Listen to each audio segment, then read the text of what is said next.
Olá, sejam muito bem-vindos à segunda edição do Papo do Pepe by BN Hall. Hoje com duas mulheres convidadas que fazem parte aí da rotina do Almacém Pepe. Elas são Cássia Ventura, sommelier. Tudo bom, Cássia? Isso, tudo bem? Sim. E Daniela Faria, gastrônoma. Vocês já devem ter ouvido falar dos produtos dela, o Chorando com Cebola. E eu vou começar... Tudo bom, Daniela? Eu vou começar perguntando como é que surgiu essa história do Chorando com Cebola, porque o produto é delicioso, o nome é delicioso de ouvir. E como é que surgiu isso? Então, a minha formação original é de TI. Eu trabalhei 16 anos numa empresa grande, responsável pela área de segurança da informação. E, com o tempo, isso começou a me incomodar, porque eu tinha a impressão de que eu não estava deixando nada de contribuição para o mundo. As pessoas não me conheciam, eu trabalhava por trás dos bastidores, liberando acesso, concedendo acesso, e não era uma coisa que estava me fazendo bem. E eu sempre gostei muito de cozinhar, de receber os meus amigos em casa, de fazer entradinhas, de fazer antepastos, de fazer molhinhos diferentes. E aí eu resolvi testar. Eu disse, eu vou fazer uns potinhos de antepasto e eu vou tentar vender. Aí eu fiz um pequeno grupo no WhatsApp e fui colocando alguns nomes para as pessoas escolherem, na ideia de criar um Instagram primeiro, para eu postar foto das coisas que eu fazia e ver a reação dos amigos, das pessoas. E aí eu dei como sugestão inicial um nome chamado Cozinha Rivotril, porque eu podia estar o mais estressada que pudesse. Quando eu entrava na cozinha e começava a produzir alguma coisa, o efeito era maravilhoso. A sua terapia, né? Em 5 minutos eu estava cantando, dançando. Se você entrasse na cozinha, as minhas filhas faziam o que houve. Eu disse, então, estou fazendo algo que eu gosto. Depois eu pensei em Cozinhando Sentimentos, mas as pessoas me disseram ficar muito meloso. E depois eu entendi que tudo que eu fazia tinha um pouquinho de alho, um pouquinho de cebola. E quando você corta muita cebola, você chora. Aí eu dizia assim, tá na hora de eu mudar, de eu parar de chorar por fazer o que eu não gosto e chorar só por cebola, porque é uma coisa que eu gosto. E aí, quando eu falei o nome, todo mundo falava, pô, que massa, o nome é massa. Eu dizia, um nome com propósito, né? Faz sentido pra você. Faz sentido, eu só quero chorar se for cortando cebola. Eu não quero ficar triste com outras coisas, eu quero fazer o que eu quero. Só que da área de TI para a área de comida é complicado. Então, eu resolvi estudar, parar, fui fazer gastronomia, me formar, para ter a técnica, porque eu cozinhava bastante, mas de vivência. Eu não tinha as técnicas francesas, eu não sabia como manipular, como fazer uma ficha técnica, eu não sabia dos procedimentos de higienização de cozinha, de esterilização de pote, eu não entendia disso. Você faz a cozinha de afeto, a cozinha que você faz na sua casa. Você tinha no seu DNA já, exatamente. Mas você foi se eu tenho uma tia que é fantástica na cozinha, ela me dava banca quando eu era criança, então era fazendo a banca e ligada no que ela estava cozinhando para os filhos na cozinha, vendo ela fazia bolos decorados, e eu ficava enlouquecida querendo aprender um pouquinho de tudo, e eu não queria muito a escola, eu queria o que ela estava fazendo, era uma guerra. Né? E eu ficava muito mais interessada nos temperos e na forma que ela estava cozinhando e produzindo alguma coisa de verdade do que aprender as coisas da escola. Era um desafio absurdo para mim. Eu sou super acelerada, eu não consigo ficar parada, eu tenho que fazer 30 coisas ao mesmo tempo.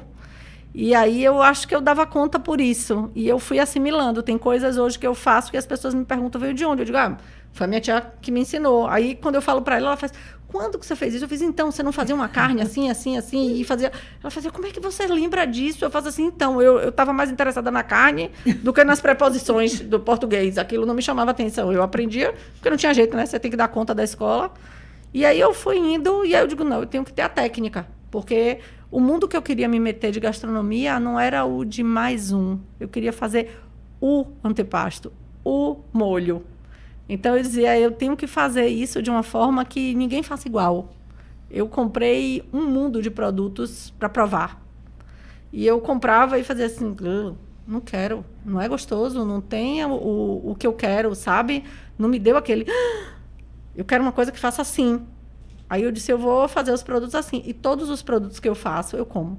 E de 8 anos para cá, o Chorando com Cebola virou essa sensação, né? Eu fico muito feliz quando alguém fala isso. Quando eu vou em algum lugar que alguém diz assim, eu já conheço o Chorando com Cebola, eu faço, de onde? Onde que você conhece? Eu conheço o Dalmacém Pepe. E melhor ainda, Karina, é quando alguém faz assim, então. Eu tenho um amigo que me deu de presente. Ai, que legal. Comprou e me deu de presente. Aí meu marido disse que eu não precisava ganhar R$1 com nada do que eu faço. Que só os elogios já seriam suficientes para eu estar extremamente feliz. Aí eu disse, mas não paga minhas contas, né? Tem que ter as duas coisas. Com certeza. Espera que a gente vai voltar para esse papo do Chorando com Cebola. Vamos. Que eu quero saber agora de Cássia. Cássia é mulher, sommelier. Sim. Da adega do Pepe, está há 2 anos, né, Cássia? 2 anos. Conta aí essa história, como é que começou você nesse mundo dos vinhos? Pronto, eu saí... Minha história é tão interessante quanto a dela. Eu entrei no mundo do vinho há 8 anos atrás, como promotora. Depois eu me interessei muito, porque eu sempre gostei do vinho, e aí eu trabalhava com representação na área de moda infantil. E aí, nas horas vagas, eu trabalhava com vinho como promotora. E aí surgiu uma oportunidade para eu fazer um curso. Fiz cursos, exige muito, né, muita dedicação, porque o vinho, ele é muito assim, interessante. O mundo do vinho é fascinante, porque às vezes a gente ouve assim, falar em 2, 3, 4 uvas, então, não existe só essas. São milhares de uvas. Então, você tem que estar sempre, né, estudando, sempre se atualizando. Não para de aprender. Todos os dias você aprende. Porque surge uma determinada uva, e você tem que saber falar sobre aquela uva, as características dos vinhos, para passar uma informação direta, precisa para o cliente. Então, eu fui me aprofundando, estudando, pesquisando, e estou aí. Um amigo meu abriu uma adega em Lauro de Freitas, aí me chamou, me convidou para tomar conta da adega, e eu fiquei, né, interessada, mas mesmo assim um pouco insegura. Mas depois eu meti a cara e estou aí até hoje. E não existe coincidência. Ela estava me contando aqui como é que ela foi parar no Armazém Pepe. Conta pra gente essa história. No Armazém Pepe foi muito interessante a história. Seu Pepe, como todo mundo sabe, é dono de uma adega, né? Incrível. Incrível. Então, a adega que eu trabalhava em Lauro era pequena. E um sábado, seu Pepe apareceu lá na adega. Até então, eu não conhecia seu Pepe só de nome. Eu abri a porta para ele, seja bem-vindo, tratei bem e tal. Ele amou o atendimento. E aí ele foi lá querendo comprar um vinho, um determinado vinho. E eu consegui vender 3 vinhos para ele. E ele aí olhou para mim e disse, eu preciso de você comigo. Eu, como? Eu preciso de você comigo, urgente. Eu falei, nossa, anote o meu contato. Eu aí fui lá, peguei o telefone, anotei o contato dele. Quando eu perguntei qual o nome do seu mesmo, ele, Pepe, já ouviu falar no Armazém Pepe? Eu fiz, nossa, eu fiquei tão assim, sabe? Lisonjeada, né? Lisonjeadíssima. Eu disse, nossa, eu já ouvi falar muito no senhor. Olha, eu estou encantada. Foi um prazer imenso receber o senhor aqui e atender. E ele ficou mais encantado ainda e me chamou, disse que precisa de mim com urgência. E aí eu tô lá hoje. Com toda essa simpatia, acho que quem já passou ali pela adega do Pepe, já viu Cássia, atende sempre muito simpática. Muito. Que bom ter você aqui, viu, Cássia? Que bom ver mulheres nesse mercado. Aqui. Então, eu vou aproveitar o gancho aqui e saber como é esse mercado, que é... A maior parte dele é ocupada por figuras masculinas. Como é a receptividade do público tendo uma mulher como sommelier? Olha, particularmente, eu não vejo uma diferença, entendeu? Certo que as pessoas estão acostumadas a ver sommelier, o masculino, né? Mas eu sou muito bem requisitada lá no Pepe, os clientes gostam muito, tem cliente que chega para mim, se você não tiver, o dia se tiver de folga, me avise, porque eu só vou depois. Então, isso é bom pra gente, sabe? Isso é um reconhecimento do seu trabalho. E até hoje, graças a Deus, todas as dicas que eu dou, o pessoal vai, procura e tem aquela confiança, sabe? Que você passa uma informação sobre o vinho, que é o que o cliente precisa. Não precisa contar a história do vinho. Ele quer saber o que vai harmonizar, o que cabe no bolso, o que é que vai cair bem para aquele dia, né? Isso mesmo. O cliente, ele quer saber, no resumo, o que é aquele vinho que eu estou indicando para ele. E, graças a Deus, até hoje, tudo deu certo. Voltando aqui para o Chorando com Cebola, a Daniela estava me contando que ela tem uma participação importante na execução dos produtos dela. De alguns anos para cá, ela ganhou uma fiel escudeira que trabalha com ela. E nesse mês ainda, Dia das Mães, nada melhor do que abordar esse tema. Sua filha, Melissa, trabalha hoje com você. Trabalha comigo, é assim uma alegria muito grande. Eu tenho 2 filhas, tá? Uma, eu brinco que fica muito no background, que é a mais nova. Ela tem 20 anos, ela faz odontologia e ela me ajuda com as redes sociais. Ela me ajuda com as postagens, ela critica, porque o mais jovem hoje critica o mais velho muito nas postagens, né? Tá fora, tá feio, não se usa assim, não coloca essa letra. E a Melissa se encantou com a gastronomia na pandemia. A gente ficava muito em casa e a gente procurou um momento ao longo do dia que a gente tivesse uma união da família, de uma forma prazerosa, porque as meninas estudavam no computador, meu marido trabalhava no computador e eu era a única que saía para ainda ir para a fábrica, porque como eu sou fábrica, eu não sou loja, eu não fechei em momento nenhum na pandemia. Eu reduzi o horário de trabalho, as meninas não chegavam tão cedo para não pegar o transporte público cheio e não saíam no final do dia, saíam mais cedo para também não pegar o transporte lotado, mas eu não precisei parar dia nenhum. Ninguém teve Covid na fábrica, só eu.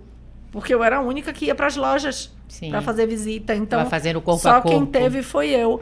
E aí, quando a gente chegava no fim do dia, eu dizia, não, tem que ter um momento aqui para reunir os 4 em casa, para a gente estar na mesa. E aí, uma coisa que eu fazia muito era as tábuas de frio. E aí, eu chamava ela na cozinha e fazia, ó, vamos fazer uma cebola caramelizada hoje para você ver como é. Ó, vamos fazer um pouquinho de pesto, vamos fazer uma geleinha aqui de frutas vermelhas. E ela foi se encantando. E ela tinha acabado de fechar o 3º ano, e entrou em design de interiores, encantadíssima com os programas de reforma, né, na televisão. E eu olhava e fazia, pô, reforma, um negócio, sabe? Você vai ficar ali consertando coisa quebrada dos outros. Eu não via muito como uma coisa muito legal. Mas você respeita, né? Você não vai desfazer do que o filho escolheu. A gente até tenta encaminhar, baseado nas nossas experiências. Eu falo, mas eu vou até ali seguro, sabe? A minha... Aí eu fiz assim, Mel, vamos me acompanhando aqui, vai me ajudando. Aí eu fazia, arruma a tábua, vê ali. Aí ela foi gostando, aí de repente ela fez, pô, arranjei uma receita de pão. Será que eu acerto fazer pão? Eu fiz, vá lá. Acabou com todas as minhas panelas de inox, porque ela descobriu uma receita de pão que ela assava o pão na panela dentro do forno. Mas os pães maravilhosos. Aí ela foi se encantando. Quando chegou no fim do 1º semestre da pandemia, e consequentemente o 1º semestre dela de design, ela fez, mãe, queria conversar com você. Você vai ficar chateada se eu trocar de curso? Se eu for fazer gastronomia? Eu digo, só se for agora. Vamos fazer agora. Vamos trocar essa faculdade agora. E aí ela começou a fazer faculdade de gastronomia, começou a se apaixonar. E aí tem toda uma ligação, né? Eu conheço os professores, porque ela foi fazer onde eu fiz. E seguiu e foi muito bem recebida. Quanto tempo a faculdade de gastronomia? 2 anos. Eu fiz na Unifax, foram 2 anos. Ela fez primeiro Unifax, depois ela terminou migrando para Estácio, porque quando a gente olhou a grade na pandemia, a da Estácio estava mais completa, abrangia mais coisas. E aí mãe quer crescer o olho, né? Porque quando eu fiz gastronomia não foi a minha primeira graduação. Eu já tinha feito uma graduação, uma pós, 2 pós, na verdade. E ela era a primeira graduação. Então, quando eu vi um curso mais completo, eu fiz, muda, faz o maior. Ai, mãe, mas vai demorar mais. Eu fiz, faz o maior. Você aprende mais, se dedica mais, você está no começo, você tem mais tempo do que eu. Eu queria aprender técnica, você pode estudar muito mais do que eu, você pode ser muito melhor do que eu no que você está fazendo. E a consequência foi assim, ela fez a gastronomia, formou, começou a trabalhar comigo. Quando ela acabou o curso de gastronomia, ela sentiu falta de alguns conteúdos que foram online na pandemia. Aí me pediu para matricular num outro curso de gastronomia, fica lá no centro, o IGA, que é uma escola também bem renomada. Fez 1 ano Que eu disse a ela, mas você vai fazer a parte básica toda de novo? Ela fez, vou, porque eu não sinto segurança e eu quero aprender bem. Fez mais 1 ano. E agora, Karina, ela está fazendo nutrição. Porque ela disse que precisa complementar as informações. E ela estuda muito. Então, eu brinquei com ela, eu disse, isso foi um golpe. Porque eu estava acostumada com ela de segunda a sexta lá me ajudando. Mas termina que você faz. Não vem hoje, porque vai ter uma prova. Não vem amanhã, porque você vai apresentar um trabalho. E ela é muito estudiosa. Então, ela está se virando para me ajudar. E, por consequência, a família inteira para poder apoiar ela e a mim. E as coisas lá não desandarem. Então, eu tenho apoio de um mundo de gente. Um mundo de gente, é muito legal. Que legal. E você, Cássia, também tem filhos, me disse que estão fora da sua área. Eu queria saber como é que você educou eles nessa questão alcoólica, por você mexer com esse tipo de produto, se isso interfere em alguma coisa, se há um diálogo mais específico na criação de seus filhos sobre isso. Bom, de início, quando eles atingiram assim a adolescência, eu sempre fui muito sincera, né? Dialogava sempre com eles, mostrando sempre a diferença, né, das coisas, mostrava o que se passava assim na televisão, eu mostrava. E eu sempre fui muito presente na vida deles, assim. Eu trabalhava, mas por isso que eu optei para trabalhar com representação, porque eu queria estar sempre presente na escola, né, na educação deles. E eu tinha uma pessoa que trabalhava em minha casa, uma secretária, tomava conta deles. Mas a educação dos meus filhos sempre foi eu mesmo. Eu mostrava, eu dizia... Hoje, graças a Deus, meus filhos, eles não são assim de bebê, de perder noite na rua, não. Meu filho tem uma namorada, ele sai, vai no shopping, quando dá 11 horas, 11h30, está em casa. A única coisa que toma, coitado, nem de vinho toma uma vez na vida, esporadicamente assim. A minha filha gosta mais de vinho do que o menino. Mas não é de beber assim. Eu tomo mais. Ou seja, a sua profissão em nada influenciou. Nada influenciou. Numa questão, digamos, negativa, como as pessoas podem pensar. Não. Que legal. E você, com essa parte de gastronomia, existe algum diálogo também sobre o tipo de alimentação? Tem uma outra história por trás disso. O meu pai tem agora 8 anos, que teve um câncer de intestino. E teve que ter uma modificação muito grande de alimentação. E eu surtei na época que eu não queria que ele comesse nada que tinha no rótulo que a gente não sabia o que era. Então, eu não queria que ele comesse ketchup, eu não queria que ele comesse maionese, eu não queria que ele comesse na rua. Ele se tratou do câncer, fez cirurgia, ficou bom e depois pegou uma E. coli de uma pizza contaminada que ele comeu num lugar.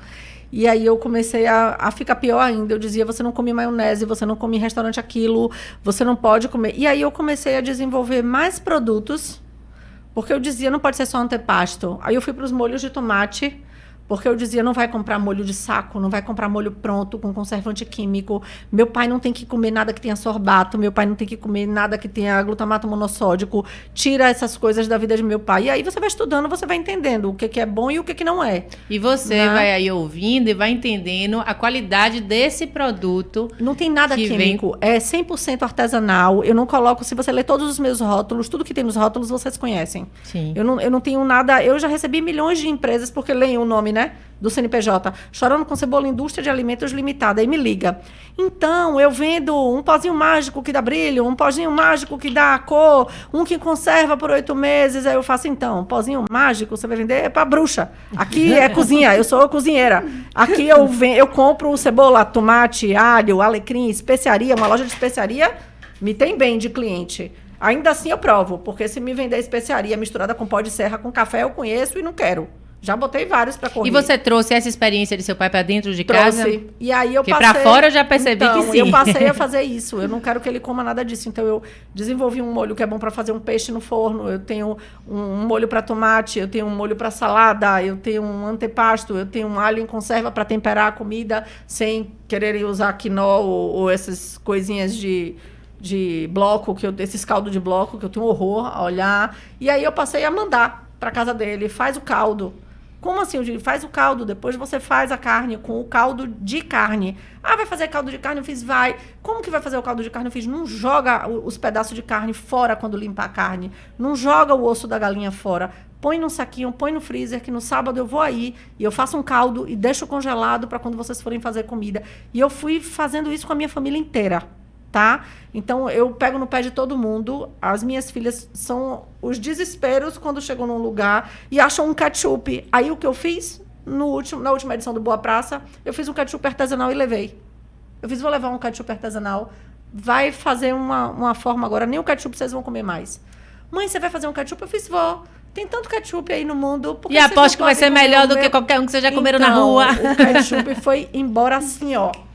Aí eu fiz um molho agora de mostarda. Aí a minha filha fez, mãe, vou fazer um molho de mostarda agridoce. Eu disse, faz. Não botei muita fé, não. O primeiro molho que ela fez, sozinha. Menina, o molho de mostarda acabou com o meu ketchup. Ninguém queria o ketchup, o povo só queria o molho de mostarda dela. Eu disse, bonita, seu primeiro molho, a edição esgotada, vendeu assim. Que legal. Aí eu disse, tá tirando onda, hein? Aí ela fica assim, toda orgulhosa, né? Eu disse, pode botar. E eu faço primeiro. E a gente primeiro, quando testa essas coisas, é um custo muito grande, né? Você fazer rótulo, código de barra, informação nutricional. Então, meu primeiro teste, eu digo que eu tenho um grupo seleto de cobaias, que eu digo que é um grupo VIP. Eu tenho vários amigos que fazem parte disso. Aí ela faz, eu fiz, vou botar no vidro sem rótulo. Aí eu aviso, tem um molho novo, rótulo branco. Quem quiser me fala. Quantos produtos o Chorando com Cebola tem hoje? Uns 15, 18. Com o rótulo 18, Chorando com Cebola. Porque eu já soube aqui que as passatas do Pepe... São nossas, a gente que produz. Nossa não, são do Pepe. São do Pepe. A gente desenvolveu uma linha de passatas exclusivas para eles, porque é uma loja diferenciada. Então sabemos que a passata do Pepe é toda... Chorando com Cebola. E mais natural, mais bem cuidada do que qualquer um que você vai encontrar aí. A de ervas, a gente queria uma passata com um pouco das ervas da Provence. Então... você vai fazer o que eu fiz? Então, tem que ter alecrim, tem que ter tomilho, não é qualquer erva. Foi um mix de ervas pensado, elaborado. Aí a gente faz um confitado com essas ervas e acrescenta na passata. Que delícia. A picante, a ideia foi assim, eu quero uma coisa que você possa comer com atum. Você faz aquele molho de atum picante para colocar numa massa. Aí eu fazia, o pessoal faz isso e bota pimenta calabresa. Eu falei, não quero pimenta calabresa. Eu quero uma passata que já tenha um sabor a mais. Aí a gente usa pimenta dedo de moça confitada, que é uma delícia. E uma passata de pomodoro, que é melhor do que as outras passatas, de verdade, porque é só a polpa do tomate. Bem pesado, só polpa de tomate. E aí a gente peneira e eu pasteurizo tudo, por isso que a durabilidade é de 1 ano. As pessoas me perguntam como é que os produtos duram 1 ano. Não precisa de pozinho brilhante, tá vendo? Não tem pozinho mágico nenhum. Eu digo, é só a pasteurização. Mas como que vocês fazem? Eu digo, gente, nada precisa de pozinho mágico se você usa só hortifruti. Eu não tenho leite nos meus produtos. O único produto que tem alguma coisa com leite é o pesto, que tem queijo parmesão e não tem outra opção. Recentemente eu fui numa feira, fiquei arrasada, porque as pessoas estão fazendo molho pesto com soro de leite, gordura vegetal hidrogenada, couve e amendoim. Isso é pesto? Isso não é pesto.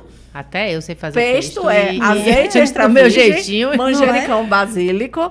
Se você for pegar a receita original, vai ter um pinhole. Aqui no Brasil não é fácil. Com castanha, tá errado? Não é fácil achar pinhole. Aí a gente fez um mix, onde eu tenho castanha e nozes no meu pesto. Uau. E eu uso um parmesão maturado 6 meses. O meu manjericão é hidropônico. Então, assim, é um pesto de altíssima qualidade. Não dá para você fazer menos. Aí, quando eu olho o rótulo de alguns outros molhos pestos, eu faço... Por isso que é barato. Porque o pessoal tá botando amendoim. Tá botando couve para ficar verdinho, porque manjericão tá caro, né? Você abre, o cheiro é óleo. Não dá, eu não vou fazer um pesto com óleo, esqueça. Eu não como óleo na minha casa. Eu não uso óleo para quase nada. Eu pingo azeite. Eu comprei daquelas frigideiras que você não precisa botar gordura. Você pinga o azeite e resolve. Então, não vou vender. Você vai vender um produto numa loja de excelência dizendo que você está usando uma coisa e usando outra, não tem condição. Não vai vender. O público conhece. Então, eu mudei o hábito alimentar de todo mundo com isso, sabe? Eu faço todo mundo comer. Eu digo coisinhas verdinhas, coisinhas sem pozinhos e coisinhas saudáveis. E eu falo com elas, não é difícil comer saudável, não é difícil. As pessoas não comem saudável porque a indústria, o comércio, quer que você consuma o que dá dinheiro, o que vende, né? Mas é muito simples, leia o rótulo. Se você conhece tudo que está no rótulo, você come sem medo. Se aparecer um nome ali que você não conhece, eu não como. Já exclui. Vamos voltar aqui para os filhos. Você me disse que a sua filha estava fazendo TI, né? Seu filho está fazendo TI. Você era de TI e sua filha hoje cuida das redes sociais. Eu quero pegar esse gancho aí para saber como é que vocês enxergam essa modernização, você disse que começou com um grupo de WhatsApp vendendo, então eu acho que essa modernização é muito importante, mas eu quero que vocês me digam o que é que vocês acham na vida de seus filhos. Seus filhos já estão maiores, como é que você lida com isso, nessa escolha dessa profissão de TI, que é uma profissão que hoje está em alta, eu queria ouvir de você. Exatamente. O Luan, olha, primeiro ele entrou na faculdade com 17 anos e ele foi fazer Direito, porque em Garanhuns, na cidade que a gente morava em Pernambuco, não tinha o curso de TI. Tinha que ser Recife ou Caruaru. E como Recife e Caruaru, eu saí daqui, né, de Salvador, para ir morar em Garanhuns para fazer... Eu trabalhava com representação, eu tinha que fazer a praça de Alagoas, Sergipe e Pernambuco. Então, eu não iria botar ele para morar sozinho em Recife, muito menos em Caruaru. Eu disse, não, você vai se virar com os cursos que tem aqui. Você não vai ficar parado. Aí ele fez 2 anos de Direito. Aí, minha mãe, eu não vou fazer, eu não gosto, não é o que eu quero. E pronto, eu fiz, tá, tudo bem. Não vai fazer? Não faça. Agora, parado, não vai ficar, não. Ele, não, então vou fazer um curso técnico, a radiologia médica. Eu fiz tudo bem. Fez ele e fez a irmã. Depois, eu disse assim, terminou o curso, agora você vai fazer a faculdade. Ele, então eu vou fazer a federal. Eu fiz ótimo, faço a federal. Adorei. Era perto de casa. Aí ele passou na federal para agronomia. Agronomia em Pernambuco, ótimo, cai bem, muita fazenda, né? Então, ele aí fez 8 meses, 1 ano mais ou menos. Minha mãe, quando não é para ser, não adianta. E é tão difícil, são muito novos para escolher uma profissão. Né? E eu orientando o Luan, é uma profissão boa, o direito, tudo bem, eu também nunca me dei muito bem com o direito, não. Eu disse assim, mas a agronomia, Luan, minha mãe, mas eu tenho que fazer. Eu fiz, tudo bem. Você está na idade de escolher o seu caminho. Fui orientando, aí depois ele disse, olha, minha mãe, não, eu não quero, ou eu vou para Recife, ou eu volto para Salvador. Eu fiz, sozinho você não vai. Conversei com meu esposo, e aí a gente chegou num consenso, né? Não, se é para ir para Recife, vamos voltar para Salvador. Aí pronto, eu disse, então vamos fazer o seguinte, a gente vai para Salvador, passa 2 semanas, eu vou na faculdade, tento matricular vocês, e aí explico a situação, marca a prova, e você vai lá e faz. Pronto, isso eu fiz. Vim, passei 1 semana, mais ou menos, aqui uns 10 dias. Foi dezembro, a faculdade já estava, né, matriculando as pessoas e tal. Eu fui na Unime e ele se formou aí na Unime. Fez TI, o curso que ele queria. E é bom, é prazeroso, né? Você vê seu filho encaminhado, determinado naquilo, né? Fez o curso dele, terminou, está trabalhando na área dele. Agora, a minha filha fica escolhendo, né? Primeiro, qual a idade dela? Ela está com 24. Primeiro ela fez administração, aí deu nó na cabeça. Ela disse, não quero isso. Fiz, olha, você tem que fazer essa faculdade. Luan está terminando. E você vai iniciar ainda. E está na dúvida? Então eu vou fazer secretariado executivo bilíngue. Eu fiz, ótimo, faça. Agora, porque ela sabe o inglês, né? O espanhol e tal. Então eu disse, tá, tudo bem, então faça. Dê a maior força. Aí depois aí ela disse, ela é muito indecisa. Depois desistiu, trancou. Minha mãe, eu vou fazer minha faculdade, mas deixa primeiro eu ver o que é que eu quero. Está trabalhando numa loja masculina, em Vilas. Está se dando bem. Mas eu queria que ela terminasse logo a faculdade dela. E ela cozinha muito bem, viu? Ela dava muito bem para Área de a gastronomia. área de gastronomia, porque É um sonho. cozinha divinamente. Pois é, você vive um sonho, está vivendo um sonho duplamente, porque sua filha está encaminhada dentro de uma área que você tento já... convencer todo mundo a fazer gastronomia. E a sua segunda filha, ela é a mais velha ou a mais nova? É a mais nova. Ela está mexendo, você falou que ela administra a faz sua as rede redes social. sociais. Aí eu vou para a pergunta que eu queria saber se isso não interfere. Interfere. Porque eu trabalho com rede social e eu passo o dia tentando fazer uma coisa e outra aí no uma coisa celular. muito legal. Ela é extremamente disciplinada. E ela sabe que essa não é a profissão dela. Ela está me dando uma ajuda. Ela faz odonto na Baiana. Sim. E ela quer ser cirurgiã bucomaxilo. Então, é uma coisa extremamente difícil. Você precisa de muitas horas de estudo, de dedicação. Acompanha um monte de cirurgia. Ela apresenta um monte de trabalho em congresso. Então, eu sei que quando ela me dá uma ajuda, que ela faz um vídeo, leva muito tempo para fazer uma edição de um vídeo. Leva muito tempo para você corta aqui, coloca uma música, tira esse pedacinho e bota uma legenda. Ela tenta fazer umas coisas e ela faz muito legal. Mas ela, graças a Deus, consegue conciliar. Ela faz, mãe, deixa isso para fazer na quinta, porque até quarta eu tenho isso, e eu não quero fazer mal feito. Então, deixa para quinta. Na quinta a gente faz essa postagem. Tem problema para você? Eu digo, não tem. Às vezes eu faço uma postagem, ela fala, não faz a postagem, não está no horário legal, mãe. Tem um horário bom para fazer essas postagens. Não coloca agora. Me fala antes, me manda no zap que eu vou te dizer se está numa hora legal, se não está. Ela tem umas coisas que ela olha no Instagram, se está numa hora legal, se está no meu melhor público, se o público que acessou. Ela sabe fazer isso, eu não sei. O jovem sabe fazer isso. Embora eu tenha sido da área de TI, eu não tenho. Mas ela tem uma limitação muito legal. E isso, eu vou lhe dizer que veio um pouco da gente. Desde que elas ganharam o primeiro celular e os primeiros acessos, a gente sempre colocou muito que, primeiro o estudo, a rede social não é o mundo ideal. A gente sempre coloca para elas, olha, o que você vê, a postagem, é lindo e maravilhoso. As pessoas não postam que a empresa está mal das pernas. A pessoa não posta que aquele produto não é legal. Quando um cliente posta uma coisa negativa, Deus nos acuda. Né? Eu digo, então, mãe, você não tem cliente que te manda coisa negativa? Eu digo, sempre tem. Sempre tem um cliente que dá uma sugestão, sempre tem um cliente que acha que pode ser alguma coisa melhor. E eu fico super feliz quando eu recebo críticas. Encarar como crítica é uma melhoria, é um crescimento no meu exatamente. projeto, sabe? Como um todo. Então, eu tive algumas... Vou te mostrar uma coisa simples. Eu não tinha essa logomarca na parte de cima da tampa.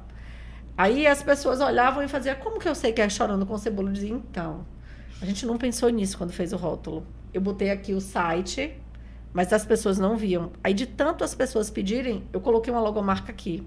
E esse pote já tem aproximadamente uns 6 anos. A gente está mudando os rótulos agora, e essa logomarca veio aqui para frente.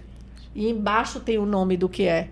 Então, você vai achar Chorando com Cebola, molho de tomate rústico, molho à putanesca, tudo embaixo. Mas isso foi uma mudança de sugestão de várias pessoas. Então, assim, eu sei da importância da rede social nesse sentido, mas eu tenho muito medo disso consumir você em tempo integral. Você começa a olhar o Instagram, é 15 minutos, você fica 1h30 fácil olhando os vídeos. É verdade. Então, eu procuro sempre... Tá fazendo o quê? Tá olhando o quê? Tá estudando ou tá no Instagram? Aí, umas vezes me responde, TikTok, eu fiz então, botou o alarme. Que alarme? Eu digo, o alarme do excesso encerrou, vamos fazer uma outra coisa, vamos assistir até uma série na televisão, vem fazer uma pipoca, vem aqui na cozinha, vem ver o que eu tô fazendo. Disciplinar, né? Porque os filmes isso foram mesmo. ficando de lado, os livros foram ficando de lado, porque... E eu acho muito legal assim, porque as duas são muito tecnológicas. Uma comprou aquele Kindle na pandemia. E eu não botei muita fé, não. Ela lê muito. Ela leva horas com o Kindle na mão, mas o Kindle é massa, porque a leitura é um livro. Aquilo é um livro. Você só não tá pegando alergia no papel, né? E pegando o livro velho, porque ela quer ler umas coisas velhas. E eu digo, Ave Maria, um livro dessa idade aí, se tu fosse folhear, eu vou gastar meu dinheiro todo de antialérgico. Porque elas também têm as alergias modernas, né? Mas eu digo, limita um pouquinho. Rede social limita um pouquinho. Diminui aí o ritmo disso. É legal para você compartilhar as férias, a foto do Ano Novo, a foto do Natal, do aniversário. Mas não toma isso como exemplo para sua vida, porque não é a real.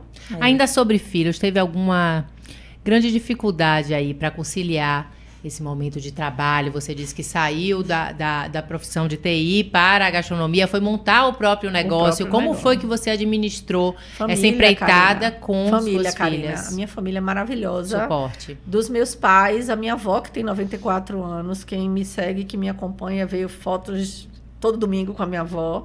A minha avó ia na cozinha me ajudar. Os meus pais, no início, iam cortar cebola, porque era um volume enorme. Saia de lá todo mundo chorando. Todo mundo chorando, todo mundo de cabeça de cogumelo, como eu falo, com aquela touca horrorosa branca de cozinha.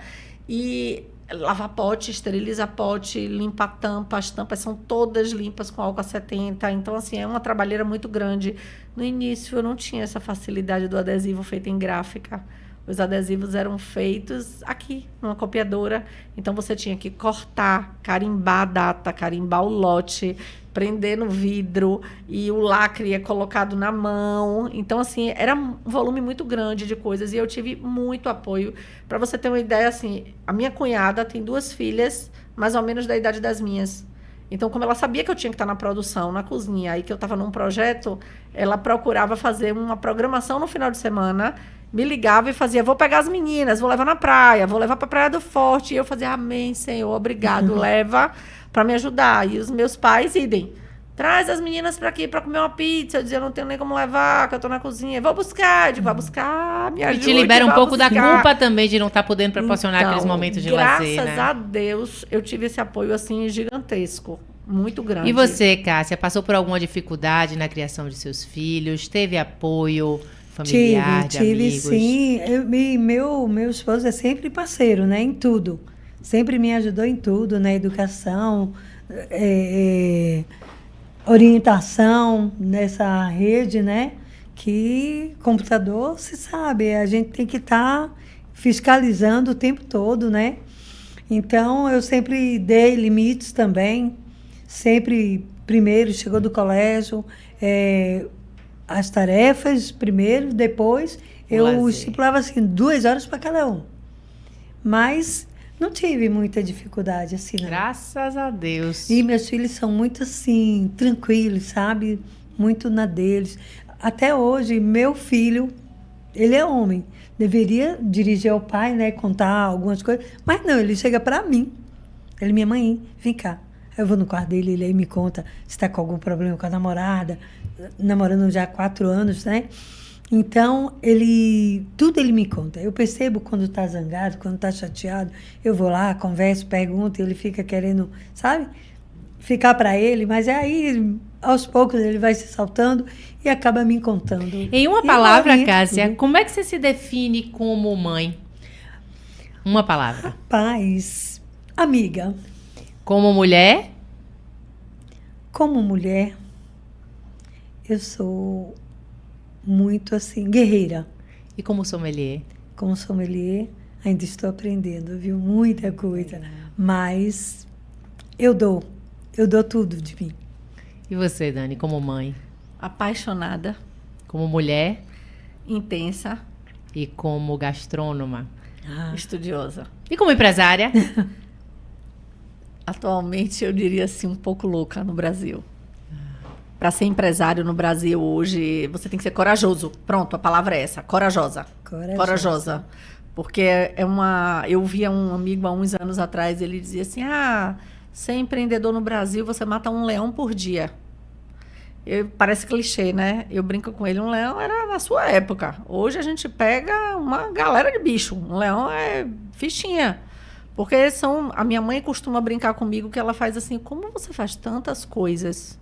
Eu fiz, como assim tantas coisas? Ela faz o contas a pagar, o contas a receber, o marketing, a parte de prova de todos os produtos. Como eu estava te dizendo, eu provo tudo que sai da minha cozinha. A mão na massa. A mão na massa, sabe?